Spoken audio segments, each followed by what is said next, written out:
Want to make sure you never miss a new release from the official creepypasta.com YouTube channel again? Be sure to subscribe and hit that bell to turn on notifications.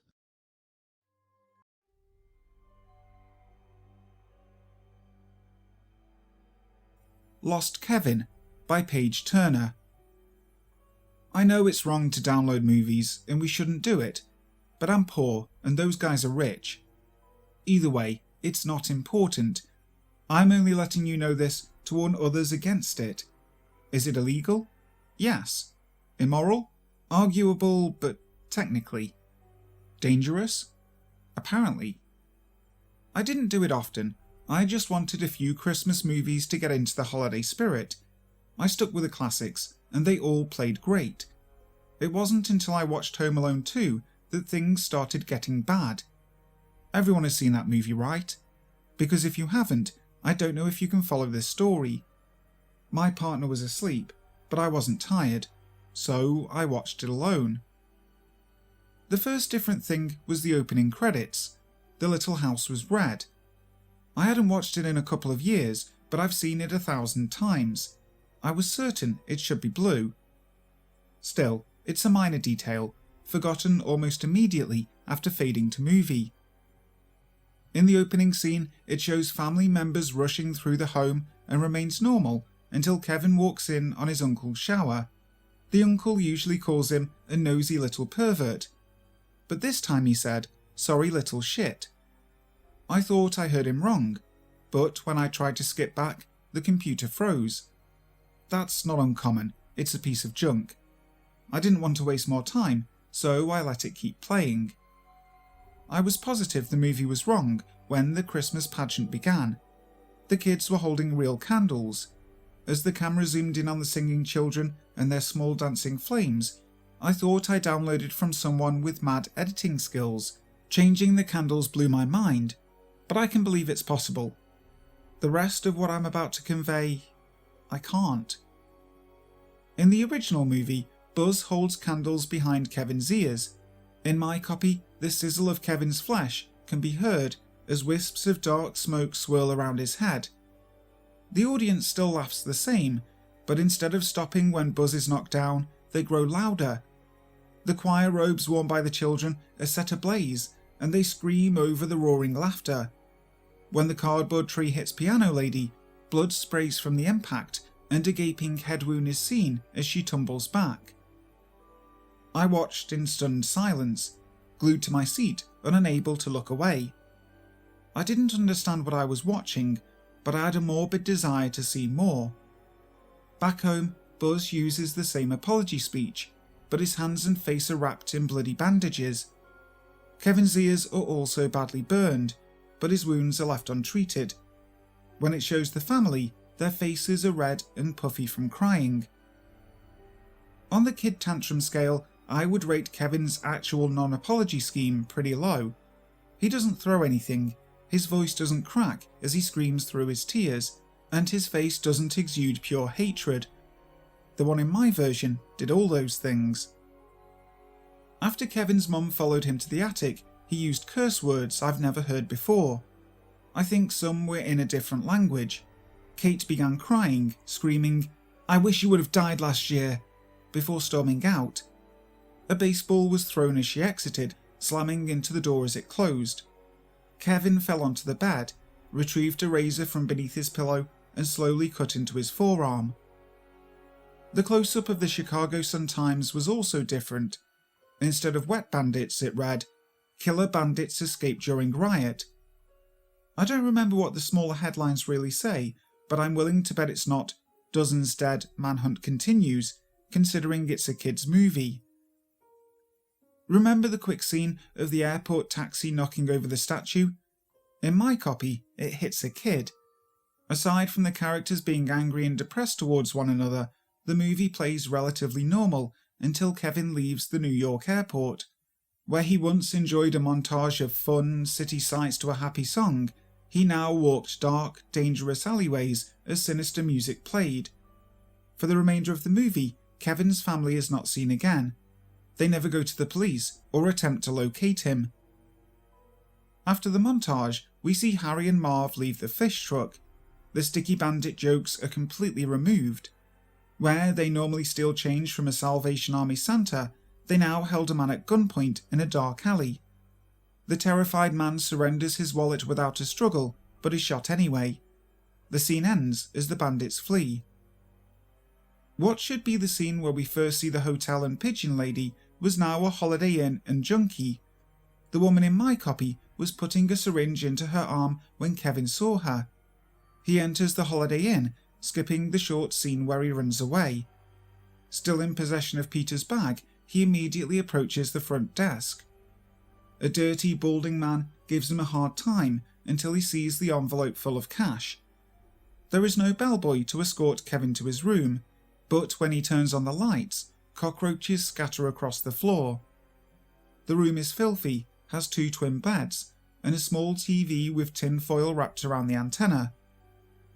They skipped the pool scene, going directly to the Angels with Even Filthier Souls movie. The only difference here is the hungry-looking Kevin's eyes as he sits on the floor, face inches from the screen, his fingers lightly tracing over the fresh cuts in his arm. A fade-out takes us to a few hours later, when he discovers Peter's address book. After seeing his uncle's name, he says, "If they're still in Paris, I can stay there instead." At the sight of a family photo in his father's wallet, Kevin begins shaking and sobbing as he rips it to pieces. The following morning, he hails a cab instead of renting a limousine. Duncan's toy chest was unchanged, but the kid was still angry and depressed as he wandered through the store. He pushed other kids and shoplifted the item he normally purchased. Mr. Duncan watched him leave with a sad, slow shake of the head. Harry and Marv exit immediately after, grabbing Kevin on the street. The boy screamed, kicked Harry in the shin, and ran. The chase scene was short and filled with cursing. Instead of breaking pearl necklaces to trip the bad guys, he told a group of bikers, "2 men are chasing me." Kevin proceeds to escape while Harry and Marv are brutally beaten in the streets. Upon returning to the hotel, the owner claimed the room was never paid for and tried to make the boy pay again. When Kevin refused, the man grabbed him, taking the money by force. Red-faced with fury, the kid fled back into the streets. He ran until Harry and Marv, limping and beaten to a pulp, found him once again. They pulled him through alleys, describing brutal methods of torture he would endure. I can't even repeat the words. I don't think I've ever heard such gruesome ideas before. I didn't believe a child's face could be more consumed by hatred, but the way Kevin looked at them gave me chills. When he saw 3 homeless men ahead, he began frantically digging through these pockets. The bandits were too busy watching their surroundings to notice, but the kid found a few crumpled 20s. As they passed the homeless, he threw the cash into their circle. "Help! Kill these guys!" he screamed. After retrieving the cash, the 3 men descended upon the bandits, and Kevin was able to escape. In the next scene, Kevin was alone in the dark park. The sulky child walked with his head down, frightened by the shady characters he encountered. More than one tried to sell him drugs, and when the prostitute taunted him, he flipped her off. After running from the taxi driver, he bumped into the ex-pigeon lady again. They had an almost normal chat, if you can pretend it's normal to teach a 10-year-old how to shoot heroin. Where she once placed birdseed into his hand, she now rolled his sleeve up with a mother's tenderness. She injected the drug into his vein, and when finished, he fell backwards into a snowy hill, looking up into a clear night sky. As the camera pulled away, Kevin could be seen smiling for the first time. It skipped their touching scene at the orchestra, instead going directly to Kevin entering his uncle's home. I didn't notice any difference in the trap-setting montage aside from the same eerie music as before. This is where the movie got truly graphic. I've seen a lot of horror, but I've never seen anything so incredibly brutal as the derailed special effects to come.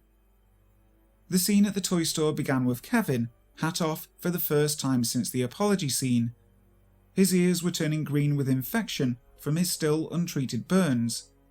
He smiled wickedly as he collected bricks, but he never bothered taking a picture. Actually, I don't think he had a camera or voice recorder at all. Likewise, he didn't attach a note to the brick he threw into the window. Harry ran outside, tripped on the failed seesaw, and face planted into the sidewalk. He lifted his head to show a bloody nose and murderous eyes. Seeing the trap failed, Kevin began running away. Marv emerged, also tripping on the board, and fell into Harry. When the boy taunted the bandits from his uncle's roof, they responded in the usual way. The first brick dropped, still hit Marv in the forehead, but left a wide, bloody gash. The next 2 bricks gave matching lacerations, and blood sprayed the sidewalk on impact. Both the men's faces were already in poor condition from previous beatings, but somehow each new wound was prominent among the rest. I wish I could tell you I watched because some strange power stayed my hand, or that the movie threatened me in some way, but I can't. The only reason I continued watching was because some twisted part of me wanted to see what else they'd done to it. There was absolutely nothing to give any indication it was edited.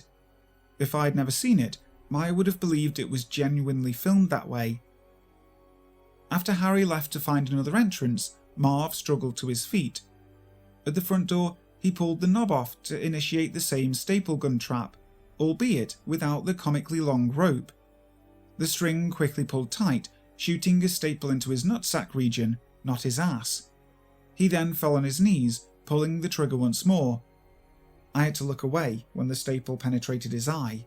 They just made it so graphic. Harry tried to go up the slippery ladder and fell on his back, but nothing worse than usual. When he kicked in the side door, most of the falling tools missed him, but the camera didn't cut away when the last wrench fell. The sound of his skull breaking was nothing compared to the blood that splattered and the way his head caved inward. He should have been dead, but he wasn't. Marv kicked open the front door, but fell off the incomplete floor ledge, landing with a sickening thud. Bloodstains spread beneath him as he moaned in agony. When finally able to stand, he walked on shaky legs around the green goop he normally slips in. He still tried to use the sink, probably because he was covered in as much blood in my version as he was paint in the real movie. The electrocution scene was horrible. When he attempted to use the sink, his body went rigid as electricity coursed through him. His hair caught fire and the screen filled with smoke. I know it was only my imagination, but I swear I could smell him burning. It felt like it lasted longer than normal. He fried for almost a full minute. He, too, should have been dead, but wasn't. Kevin laughed maniacally as he maxed out the voltage before running away. It didn't stop until the actual device blew sparks and died. It skipped Harry catching on fire and dipping his head in the toilet. Instead, it stayed with Marv as he somehow recovered. He erected a tower of junk to climb through the hole in the floor and almost made it to the top before it fell, burying him beneath the rubble with more gut-wrenching sound effects. Back upstairs, Kevin sneaked down a hall past Harry and attempted to climb the ladder he previously soared halfway through. It broke too early and sent him crashing into the ground. Recovering quickly, he almost made it to the top of the stairs before Harry saw him. When Marv caught up, the 2 undead bandits pretended to run upstairs. This time, they avoided the paint cans thrown by the kid, and there was no giant metal beam-like object. The bandits hurled more threats at Kevin as they tried to enter the attic, but they didn't conveniently listen as the tool chest hurtled down the stairs. Instead, they backed away, confused looks on their disfigured faces as the door exploded with a loud crash. On the roof, Kevin still climbs down a rope and sets it on fire as the bandits descend. The difference is, Harry and Marv are engulfed in the flames before falling several stories to land on their backs, legs protruding at angles that made my stomach churn. The dozens of paint cans to fall on them after was just overkill.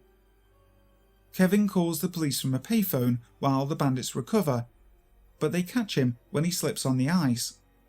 Harry and Marv hardly look human anymore with their lumpy faces and broken limbs, but they still lifted the boy to his feet. Then they dragged him to the park, putting a gun in his face, and enjoying each new cry of terror they won. Eventually, the beating began, making Kevin suffer before he died. The kid was on the ground, curled in a ball, trying to protect his head with his arms, screaming for help. Finally, when the sharp kicks to his body stopped, he looked up, into the barrel of Harry's gun. As he saw the hammer pull back, he squeezed his eyes shut. Then, a loud bang echoed through the park, followed closely by a second. Kevin remained still until he heard a booming voice say, "This is the police. You're safe now."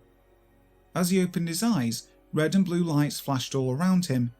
2 paramedics wrapped him in a blanket and carried him to an ambulance.